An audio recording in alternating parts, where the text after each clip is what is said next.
రాష్ట్రంలో మోందా తుఫాన్ ఎఫెక్ట్తో ఇంకా ప్రజలు రైతులు కోలుకోనే లేదు. మరి దీత్వ పేరుతో మరొక తుఫాన్ రాబోతోంది. ఇప్పుడు రైతుల్లో ఇదే ఆందోళన నెలకొంది. దీత్వ డేంజర్, ముంచుకొస్తున్న మరో తుఫాన్ ముప్పు.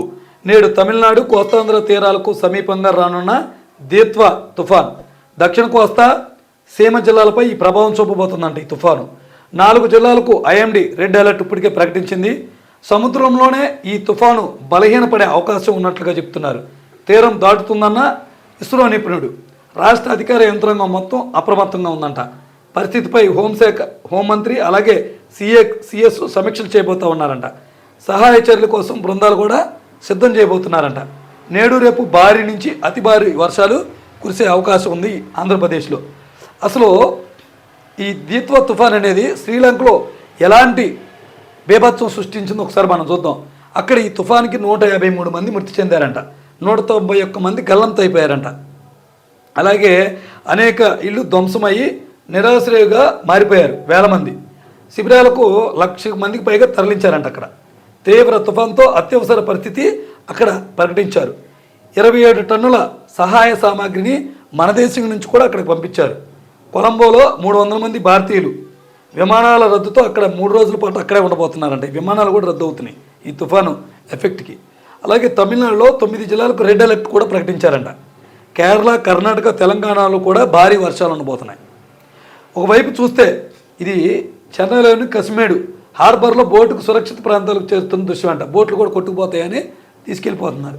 అలాగే తుఫాను వేళ కళ్ళంలోని ధాన్యం. కృష్ణా గోదావరి డెల్టాలో గోనె సంచులు కూడా కొరతగా ఉంది. ప్రభుత్వం మేము అది చేస్తాం, ఇది చేస్తాం, అంత అలర్ట్ చేస్తాం, ఇంత అలర్ట్ చేస్తామని ప్రకటనలకే పరిమితం అవుతుంది. కానీ వారికి కావాల్సిన గోనె సంచులు, ఇప్పుడు ఆ పండించిన ధాన్యాన్ని భద్రపరచుకోవాలంటే గోడౌన్స్తో పాటు గోనె సంచులు కూడా కావాలి. అది కూడా డిస్ట్రిబ్యూట్ చేయలేకపోతుంది. తుఫాను మేము జయించాం, ముందస్తు జాగ్రత్తతో ముప్పు నుంచి బయటపడ్డాం అని క్రెడిట్లు ఒకరికొకరు ఇచ్చుకొని అధికారులకు సన్మానాలు చేయటమే తప్ప గోనె సంచులు కూడా మన ప్రభుత్వం కల్పించలేకపోతుంది ఈ తుఫాన్లో. ఖరీఫ్లో 6.70 టన్నుల సంచులు సిద్ధం చేస్తామన్న ప్రభుత్వం, సగం కూడా సరఫరా కాని వైనం. ధాన్యం తడుస్తుందేమోనని రైతన్నల ఆందోళన. ఎవరు రాశారు ఇది? ఏ పత్రిక రాసింది? ఆంధ్రజ్యోతి. అంటే ప్రభుత్వానికి అనుకూలంగా ఉన్నటువంటి పత్రికే రాసింది. ముఖ్యమంత్రి చంద్రబాబు నాయుడు గారు మొన్న మీరు మోందా తుఫాను వచ్చినప్పుడు 3 సెంటర్లు పెట్టి అక్కడ లోకేష్ గారు, పవన్ కళ్యాణ్ గారు, మీరు అలాగే హోంమంత్రి గారు వీళ్ళందరూ కూడా తుఫాను తీరం దాటేంత వరకు కూడా మానిటరింగ్ చేశారు మానిటర్లో. కానీ వచ్చిన తుఫాను ఎలాగో వచ్చింది. కొన్ని సహాయ చర్యలు మీరు చేపట్టినప్పటికీ కూడా ఇంకా ఆ పంట నష్టం అంచనా వేయటంలోనే విఫలమయ్యారు. వారికి ఆ నష్టం అందించడంలోనూ విఫలమయ్యారు. అదేవిధంగా ఇప్పుడు కేవలం మీరు అది హడావిడిగానే మాత్రమే మిగిలిపోయింది మీరు చేసింది. అప్పటికి ప్రతిపక్షాలు ఆరోపిస్తూనే ఉన్నాయి. మరి తర్వాత ఆ తడిచిపోయిన ఈ కొన్నారా అంటే కొనలేదు. ఇప్పుడు మళ్ళీ తుఫాను ముంచుకొస్తుంది. కళ్ళల్లోనే ధాన్యం ఉంది. మరి ఇప్పుడు అవన్నీ భద్రపరచుకోవాలంటే గోనె సంచులు కావాలి కదా. గోనె సంచులు ఇచ్చారా మీరు? హడావుడి తప్ప ప్రజలకి మేలు కలగట్లేదనే విమర్శలు గట్టిగా వినపడతా ఉన్నాయి.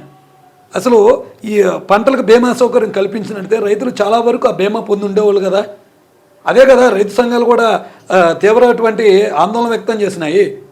ఏదేమైనా మనం చేసేది కేవలం ప్రజలు చూడడానికి, టెలివిజన్లో కవర్ అవ్వడానికి కాదు.